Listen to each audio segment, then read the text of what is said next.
तरंग शक्ति 2024 के अभ्यास के फेज 2 में इस बार अमेरिका, यूएई, श्रीलंका, ऑस्ट्रेलिया जैसे बड़े देशों ने न सिर्फ भाग लिया बल्कि दोनों ने अपनी टेक्नोलॉजीज का आदान प्रदान भी किया।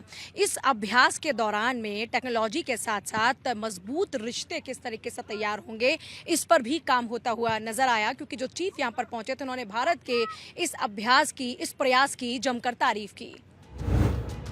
इस अभ्यास का पहला चरण तमिलनाडु में हुआ था। सुलूर एयरबेस पर 30 देशों ने हिस्सा लिया था। पहले फेज में 30 देशों ने हिस्सा लिया था। इसी साल अगस्त में इसका आयोजन हुआ था। पहले फेज में फ्रांस, जर्मनी, स्पेन और यूनाइटेड किंगडम की वायुसेनाएं अपने लड़ाकू विमान का करतब दिखा चुकी हैं। पहली इंडियन एयरफोर्स तारा शक्ति एक्सरसाइज में दुनिया की 2 महाशक्तियों ने हिस्सा लिया था। फ्रांस और जर्मनी के करतबों से चीन और पाकिस्तान की बेचैनी बढ़ गई थी। इसके अलावा Rafale, Sukhoi 30, MKI, Miraj 2000, MiG-29K और तेजस के साथ साथ रुद्र और प्रचंड हेलीकॉप्टर, C-130J सुपर हरक्यूलिस विमान, IL-78 मिड एयर रिफ्यूलर ने अपनी शक्ति का प्रदर्शन किया। एयर एक्सरसाइज तरंग शक्ति में एक बार फिर से तेजस उड़ान भरता हुआ नजर आया। भारत की आत्मनिर्भरता का प्रतीक तेजस एक बार फिर से करतब करता हुआ नजर आया और जब उड़ान भरी तेजस ने तो एक बार फिर से जोरदार तालियों की गूंज देश में सुनाई दी। खासियतों की अगर बात करते हैं तो जैसा आप सभी जानते हैं, multi role all weather fighter है। इसके अलावा LOC की बात करें, LSA की बात करें, भारत की LOC LSE पर तैनात है और तादाद में तेजस को शामिल करने की तमाम कोशिशें लगातार जारी हैं। आने वाले दिनों में तेजस की तादाद में और इजाफा होने वाला है। इसके अलावा अगर इसके मैन्युफैक्चरर की बात करते हैं तो हिंदुस्तान एरोनॉटिक्स लिमिटेड ने इसको बनाया है। हाइट की बात करते हैं 4.4 मीटर इसकी हाइट है। पहले चरण के बाद अब दूसरे चरण की झलक देख दुश्मन के पांव के नीचे से जमीन खिसक गई है, क्योंकि जितनी महाशक्तियां भारत के साथ अभ्यास करेंगी उतना भारत की वायु शक्ति ताकतवर होगी।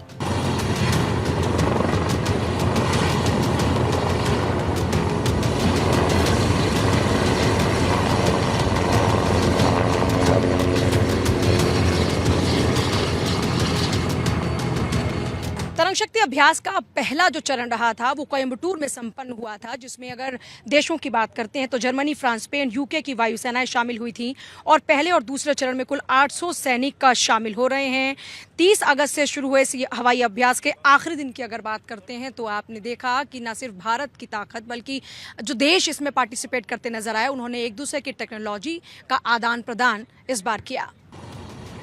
आइए अब आपको बताते हैं कौन कौन से लड़ाकू विमान अब तक आसमान में हिंद की गर्जना दिखा चुके हैं।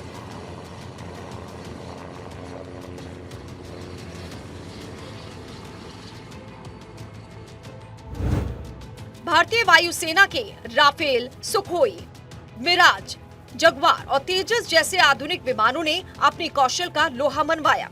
इसके अलावा LCA तेजस, LCH प्रचंड का भी प्रदर्शन हुआ। इस अभ्यास में भारत के ALH ध्रुव, C-130, IL-78 भी अपनी क्षमता दिखा रहे हैं। मेरे पीछे इस वक्त आप देख रहे हैं E-18 ग्राउलर, जो कि इस बार तरंग शक्ति में भाग लेने के लिए पहुंचा है। और अगर इसकी खासियतों की बात करते हैं, ये एक उन्नत एयरबॉर्न इलेक्ट्रॉनिक अटैक प्लेटफॉर्म है और आज की अगर बात करते हैं तो उत्पादन में एकमात्र है। युद्ध सिद्धि की बात हो तो सुपर हार्नेट का एक प्रकार है। ग्राउलर दुनिया भर में अमेरिकी सैन्य बलों और सहयोगी सामरिक जामिंग और इलेक्ट्रॉनिक सुरक्षा प्रदान उनको करता है। उद्योग और अमेरिकी नौसेना उन्नत ग्राउलर क्षमताओं में निवेश करना जारी रखते हैं ताकि सुनिश्चित हो सके कि ये आने वाले दशकों में उच्च खतरे वाले मिशनों के दौरान भी स्ट्राइक विमानों की सुरक्षा करता रहे। और इस बार तरंग शक्ति में इसकी ताकत देखने को मिली है। भारतीय वायुसेना की सूर्य किरण एरोबेटिक टीम ने एयरबेस पर मंत्र मुग्ध करने वाला प्रदर्शन किया। इस दौरान दर्शक काफी रोमांचक हो उठे।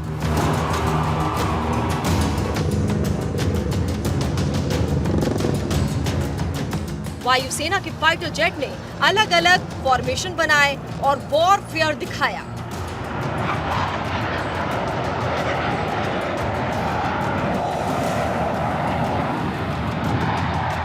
इन स्टंट से ये बताने की कोशिश की कि एक आधुनिक लड़ाकू विमान क्या कर सकता है।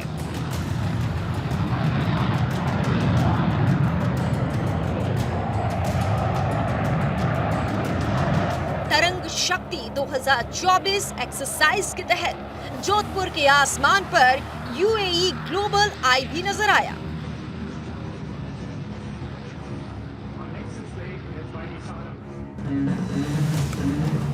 जो अपनी प्रभावशाली रडार और निगरानी क्षमताओं का प्रदर्शन कर रहा है।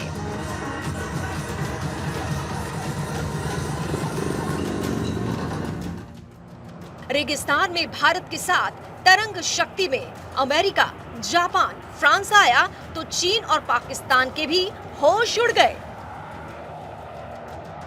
तरंग शक्ति 2024 के आयोजन के साथ ही सबसे पहली स्ट्रैटेजी भारत की नजर आई कि कैसे चीन और पाकिस्तान दोनों को ही केंद्र में रखते हुए भारत ने कैसे अपनी आगे की जो तैयारी है वो शुरू कर दी है।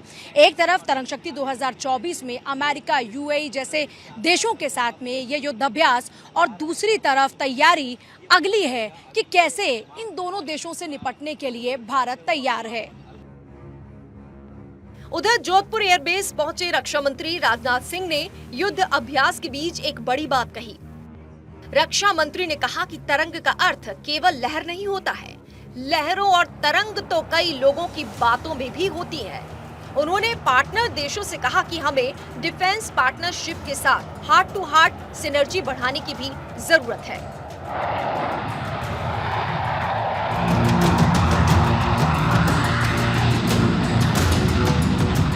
राजनाथ सिंह ने कहा कि हम भारत के लोग शक्ति को पावर और फोर्स के रूप में ही नहीं देखते हैं। हमारे लिए शक्ति का अर्थ साक्षात जगदम्बा भी होती है। जब इतने बड़े स्तर पर कोई एक्सरसाइज होती है तो उसमें भाग लेने वाले देश एक दूसरे से काफी कुछ सीखते हैं। ऐसी कॉम्प्लेक्सिटी और इतने बड़े मैग्नीट्यूड पर जब कोई एक्सरसाइज होती है तो अलग अलग वर्क कल्चर, अलग अलग एयर कम्बैट एक्सपीरियंसेस तथा वार फाइटिंग प्रिंसिपल्स वाले सैनिक आपस में बहुत कुछ सीखते भी हैं। एक दूसरे से सीखने का क्या महत्व होता है उस पर अधिक बात करने की मैं जरूरत नहीं समझता हूं। पूरे मानव सभ्यता का इतिहास उठाकर जी आप देखें तो पाएंगे कि सीखते रहने के क्रम में ही सभ्यताओं का भी, सिविलाइजेशंस का भी विकास हुआ है। 60 वर्ष बाद इतनी बड़ी एयर एक्सरसाइज हुई है जिसने पड़ोसी मुल्क पाकिस्तान और चीन की नींद उड़ा दी है।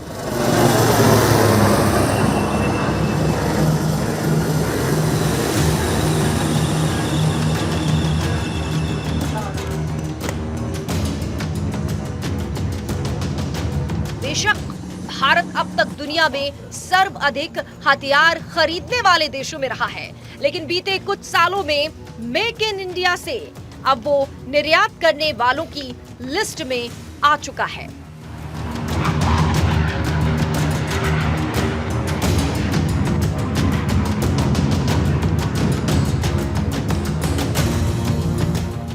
भारत रक्षा क्षेत्र में आत्मनिर्भरता के भरोसे 2047 तक ग्लोबल पावर बनेगा। इस बात में अब कोई शक नहीं रह गया है। इसीलिए तो दुनिया के ज्यादातर देश भारत के साथ अभी से तकनीकी शेयर करने, युद्ध अभ्यास करने के लिए उत्सुक नजर आ रही हैं।